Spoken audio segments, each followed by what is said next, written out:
What's up, YouTube? Tim Moose here. Now, with Hocus Pocus 2 set for release this week, I am doing my reviews for about not one, but 10 witch movies.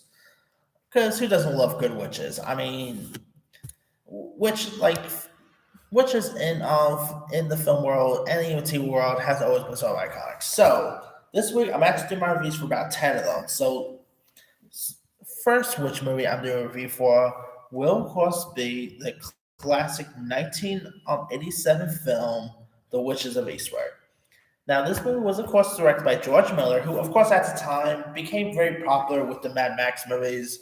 So seeing him do so, this was pretty much like his post Mad Max film because I believe this actually got released after the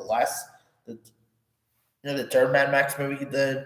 So seeing him really branching out into something like this, it was a little interesting to see. I mean, of course, George Miller just put out that recent 3000 Years of Logging, not a good film, but hey, he has had a really cool resume that is not Mad Max related, like Happy Feet and Witches of Eastwick is one of them.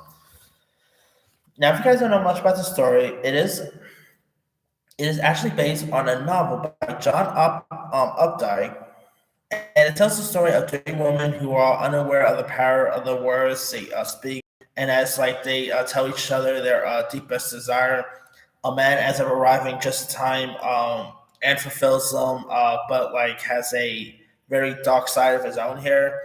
The three witches are, of course, portrayed by Cher, who plays sculptor Alexander Alex Medford.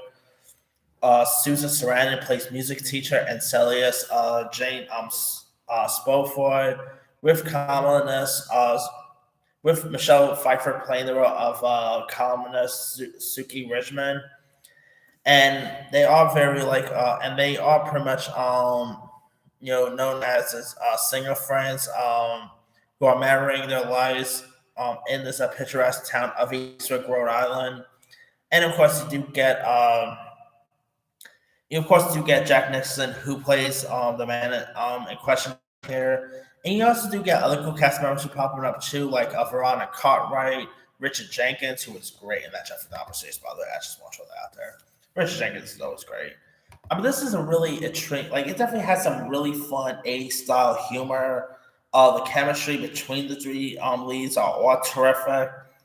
Jack Nixon playing the role of furtive stranger Daryl Von Home was terrific. I mean, Jack Nixon, of course, was really everywhere in the '70s and '80s. Of course, in the '80s, he had stuff like The Shining, Batman, obviously, and this is definitely one of his coolest roles too. Like he really played like this odd guy very well. I mean, it's such a really very intense, really psychological based film too. The witchcraft stuff is interesting.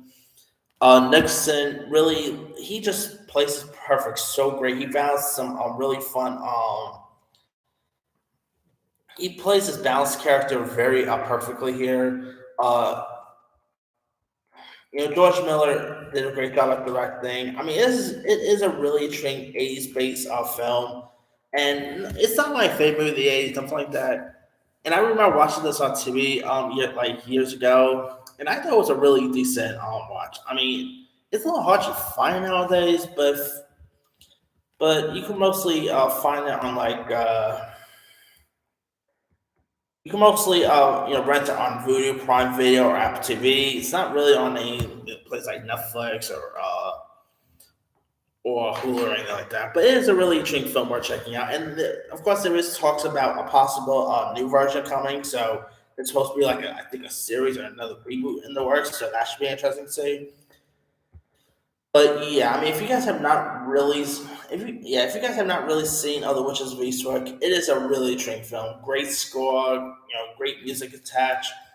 Very creepy. I mean, it's not really straight up horror, but definitely has some great horror elements that is worth checking out. So definitely give Witches of Eastwick a go if you guys haven't seen that. Anyway, let me lead you guys. Have you ever seen The Witches of Eastwick? If so, what's the story? Are you a fan? Are you not a fan of it? Favorite scenes, favorite moments? Drop a comment below. Don't forget to like, subscribe, hit that bell for notification. This is Simi signing out.